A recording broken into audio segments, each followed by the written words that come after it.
The Silent Call. Grand Admiral Thexval stood before the viewport of the Meridian Alliance's last command ship, the Eternal Vigilance.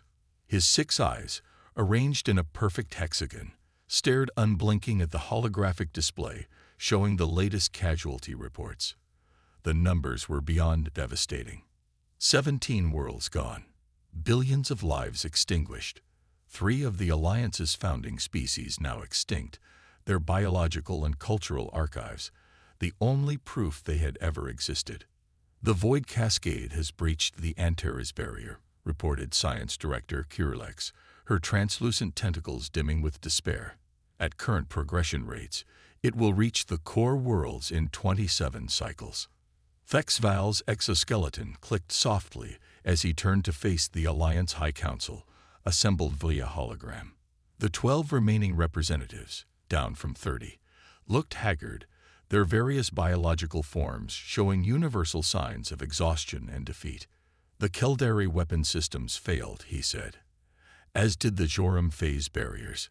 Even the Exilium's time dilation fields only slowed the cascade for 3.2 hours before collapsing. High Counselor Mira of the Exilium floated silently in her containment field, her gaseous form swirling with somber patterns. We have exhausted every technological solution available to the most advanced civilizations in the galaxy. The Alliance has stood for 12,000 years, but we now face extinction. There is one option remaining, said Thexval, his mandibles tightening. We broadcast a final distress call to the uncharted regions. Perhaps there are species unknown to us with different approaches. The probability of success is infinitesimal, objected Counselor Drav, his crystalline structure pulsing with skepticism. The outer regions contain only pre-FTL civilizations or barren worlds. Nevertheless, Thexval insisted, we must try. With unanimous but reluctant approval, the Alliance sent its desperate call into the void. A quantum-encoded message containing all they knew about the Void Cascade, broadcast on frequencies so basic that even primitive receivers could detect them. Then they waited, watching as the cosmic horror devoured another system. 3 cycles passed. Hope dwindled. Admiral, the communications officer called, voice modulator vibrating with unexpected emotion. We're receiving a response. From a system designated Sol 3. Display it, ordered Thexval. The holographic projector flickered to life, showing a bipedal organism with bilateral symmetry, an evolutionary branch considered inefficient by Alliance standards. The creature had only 2 eyes and lacked any obvious defensive capabilities. No exoskeleton, no energy manipulation organs, no redundant biological systems. Meridian Alliance, this is General Elena Vasquez of Earth's United Defense Force. We have received your distress call and analyzed the data on this void cascade. We are mobilizing immediately. Coordinates for rendezvous to follow. Hold your position. Humanity stands with you. The message ended, leaving the command center in stunned silence. They're coming to help. Kirlex finally asked, her analytical mind struggling to process this illogical response. They must not understand the magnitude of the threat. Thexval accessed the Alliance database, searching for any mention of this Earth or humanity. The results were sparse. A Class 3 civilization from an unremarkable yellow star system, only 300 years into their interstellar development, flagged as potentially promising but technologically primitive by an Alliance survey team a century ago. Their vessels use combustion propulsion alongside rudimentary spacetime manipulation, noted the tactical officer with dismay. They still rely on projectile weapons and nuclear fission. They're practically children. Should we warn them away? Asked Kirlex. It would be unethical to bring another species to extinction. Thexval considered this but shook his head. No, if they choose to stand with us, we will not refuse. Prepare for first contact. 2 cycles later, sensors detected the human fleet emerging from what the Alliance would consider a dangerously unstable form of FTL travel. Thexval counted 78 vessels of varying sizes, a considerable force for such a young civilization, but pitifully small against the cosmic horror they faced. The human flagship, designated Intrepid, requested docking permission. The Alliance granted it, while engineers worked frantically to create an environment suitable for the strange biology of these creatures. General Vasquez was the first human to step through the airlock. She stood 1.7 meters tall, diminutive compared to Thex Val's 3-meter frame, and wore a simple gray uniform with minimal ornamentation. Behind her came a team of humans, each carrying what appeared to be primitive data devices. "Admiral Thexval," she said, pronouncing his name with surprising accuracy. "Thank you for welcoming us. We've analyzed your data on the Void Cascade and believe we might have approaches you haven't considered." "General Vasquez," Thexval responded, "the translation system's working flawlessly. While we appreciate your willingness to assist, I must confirm, you understand the nature of what we face. The Void Cascade has destroyed civilizations thousands of years more advanced than your own." The human's face formed what Thexval would later learn was a smile, a disarmingly vulnerable expression that exposed her teeth. "With respect, Admiral, different doesn't always mean inferior. May we present our findings to your council?" In the hastily convened emergency session, the humans displayed an understanding of the cascade that shocked the Alliance scientists. Their perspective was unorthodox, approaching the problem from angles the Alliance had never considered. "You've been treating the cascade as a physical phenomenon," explained Dr. Aisha Chen, the human chief scientist. "But our analysis suggests it's actually a form of information corruption, almost like a virus in the fabric of space-time itself." "Impossible," declared the Joram representative. "We've conducted thorough quantum analysis. With traditional quantum frameworks, yes," Dr. Chen acknowledged. "But we've been developing what we call chaos theory applications to quantum systems. Sometimes, the most ordered systems can emerge from apparent randomness, and vice versa." She displayed equations that seemed childishly simplistic to the Alliance mathematicians, yet somehow produced predictions that matched observed cascade behavior more accurately than their own models. "We propose a counter-propagation strategy," General Vasquez continued. "Not a barrier or weapon, but a corrective signal that could essentially debug the corrupted space-time." The Alliance Council received this proposal with skepticism bordering on pity. These humans didn't understand the fundamental impossibility of what they suggested. Yet, with no alternatives, they reluctantly agreed to let the humans attempt their plan. As preparations continued, High Counselor Mira approached Thexval privately. "These humans puzzle me, Admiral. They face certain death alongside us, yet they show no signs of despair. Their biological readings indicate elevated hormones consistent with fear, yet they continue functioning at high efficiency." "Perhaps," Thexval suggested, "it is because they don't truly comprehend what they face."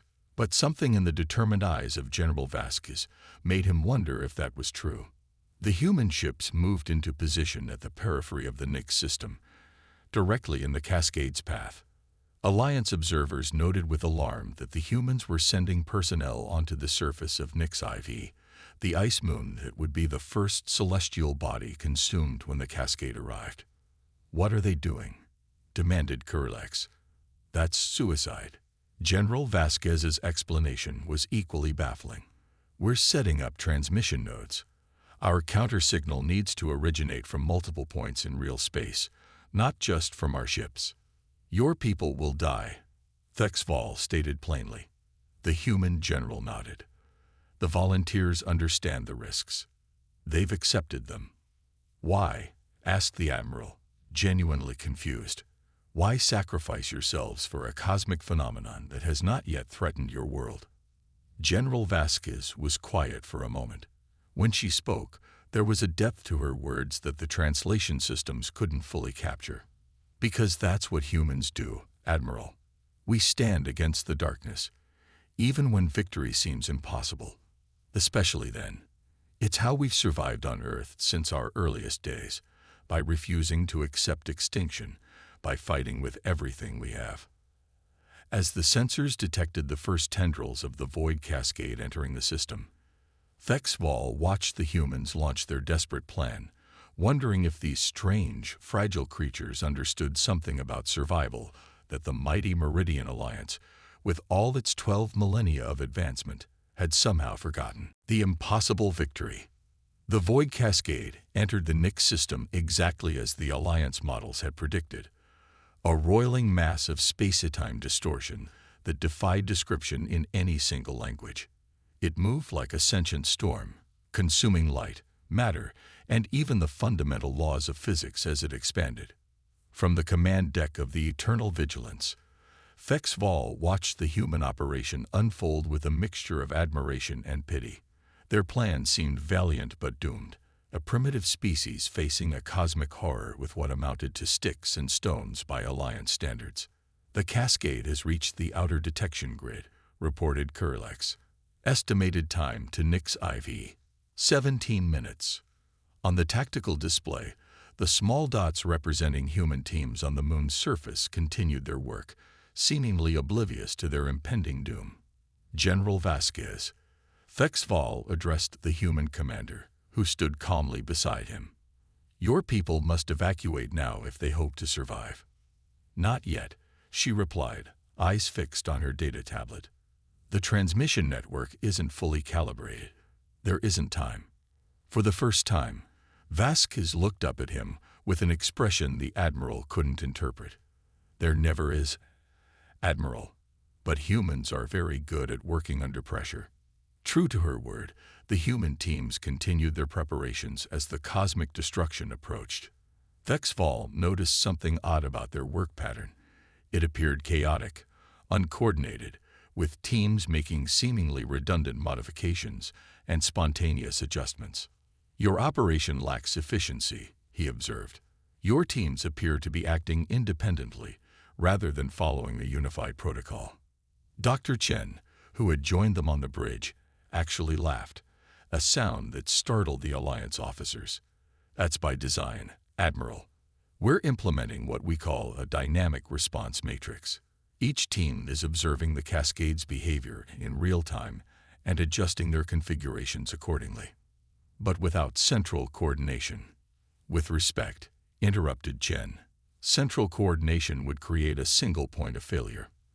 The cascade adapts to patterns, so we're being deliberately unpredictable." This approach defied all Alliance military doctrine, which valued precision and uniformity above all. Yet as the cascade reached the outskirts of Nyx IV, something unexpected happened. The human transmission nodes activated in an asymmetrical sequence, each emitting a unique signal that appeared to conflict with the others.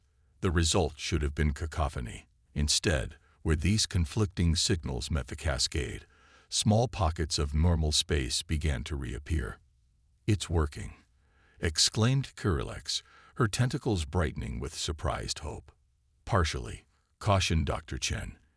"The effect is localized and temporary. We need to escalate to Phase 2. She turned to General Vasquez. "It's time." Vasquez nodded and activated her communication device. "All teams, commence Operation Firebreak. I repeat, commence Operation Firebreak." To the Alliance's horror, the human teams on the moon's surface began detonating what appeared to be modified fusion devices directly in their own positions. "They're committing suicide," gasped a Joram observer. "No," corrected Dr. Chen. "They're creating quantum disruption points. The explosions are precisely calculated to create space-time ripples that will amplify our countersignal." The tactical display confirmed her explanation.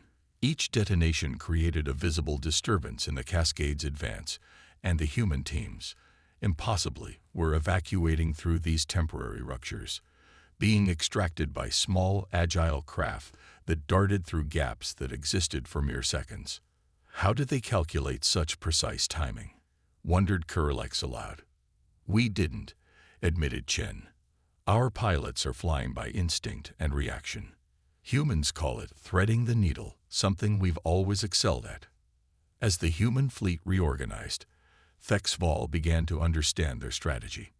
It wasn't based on superior technology or firepower, but on an approach so fundamentally different from Alliance thinking that it bordered on madness. Controlled chaos, unpredictability, and individual initiative combined with collective purpose. "The cascade is slowing," reported a sensor officer. "Its expansion rate has decreased by 22%. "Now for the main event," said Vasquez, her voice steady despite the stress readings that the Alliance biomonitors were detecting from her body. "All ships, execute cross-pattern dispersion and prepare for dimensional inversion pulse." The human vessels moved into a formation that appeared random to Alliance tacticians, but Thexval was beginning to see the underlying pattern. Not a rigid geometric structure, but something organic, adaptable, like a living organism responding to its environment. "What is a dimensional inversion pulse?" he asked. "Something we developed based on theoretical physics," explained Chen. "We're going to temporarily invert the quantum signature of a portion of space-time, essentially creating a mirror image of the cascade that will cancel it out when they meet." "That's..." Kurilex struggled for words. "That's not possible. You would need energy equivalent to a supernova." "Yes," agreed Chen, "which is why we're using your sun." Before the Alliance could object, the human ships activated devices that created a feedback loop in Nexus star, not damaging it, but channeling its natural fusion processes into the most powerful directed energy stream the Alliance had ever witnessed. The resulting pulse struck the cascade dead center. For a moment, nothing happened. Then, like oil and water separating, the cascade began to fold in on itself, creating pockets of normal space that rapidly expanded. "It's working," exclaimed Kurilex, her usual scientific detachment forgotten in the moment of hope. "Not quite," said Vasquez grimly. "Look there." She pointed to the display, where a central core of the cascade remained intact, seemingly more concentrated and violent than before. "We've pushed it back, but not destroyed it," she explained. "Now comes the hard part." "Hard part?" Vexval couldn't imagine what could be more difficult than what they had already accomplished. The answer came when General Vasquez issued her next order. "Intrepid, move to position Alpha. Prepare for direct intervention." The human flagship broke formation, accelerating directly toward the concentrated remnant of the cascade. "What are they doing?" demanded Thexval. "Something very human," answered Dr. Chen softly. "General Vasquez is taking the Intrepid into the heart of the cascade to deliver the final corrective signal directly." "That's suicide." "Probably," she acknowledged. "But it's our best chance. The signal needs to originate from within the cascade itself to completely reverse the corruption." As the Intrepid approached the swirling mass of distorted space-time, Thexval felt something he hadn't experienced in many cycles: respect tinged with awe for these fragile, short-lived beings who had accomplished in days what the Alliance couldn't in years. "General Vasquez," he said over the communication link, "the Alliance owes you a debt we can never repay." Her response came through with static interference. "Just doing what humans do best, Admiral. The impossible. If we don't make it back, remember this. Sometimes the strongest response to chaos isn't perfect order, but adaptive chaos of your own." The Intrepid vanished into the heart of the cascade, communications going silent. For 6 agonizing minutes, the Alliance and human forces waited, watching the cosmic phenomenon for any change. Then, like a stone dropped in still water, a wave of normal space-time began to spread outward from the cascade's center, restoring the natural laws of physics wherever it touched. The void cascade wasn't just stopping, it was unraveling, the corruption reversing itself. "The Intrepid?" Thexval asked urgently. For long moments, there was no answer. Then, a small ship, not the Intrepid but one of its shuttles, emerged from the rapidly dissipating remnants of the cascade.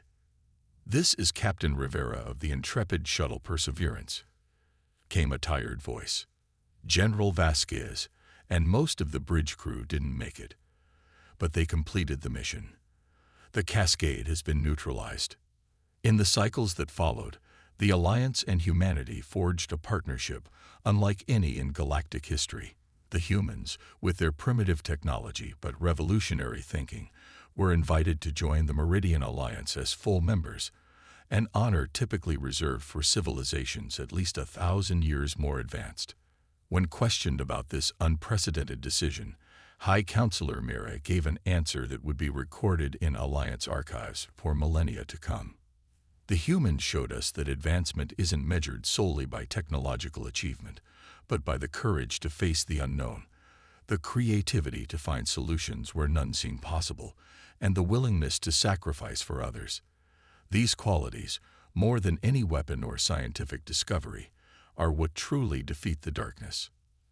As for Thexval, he requested reassignment as the Alliance's ambassador to Earth, eager to learn more about these terrifying, inspiring creatures who had taught the galaxy's oldest civilization how to survive when all hope seemed lost. The end, they discovered, was just the beginning.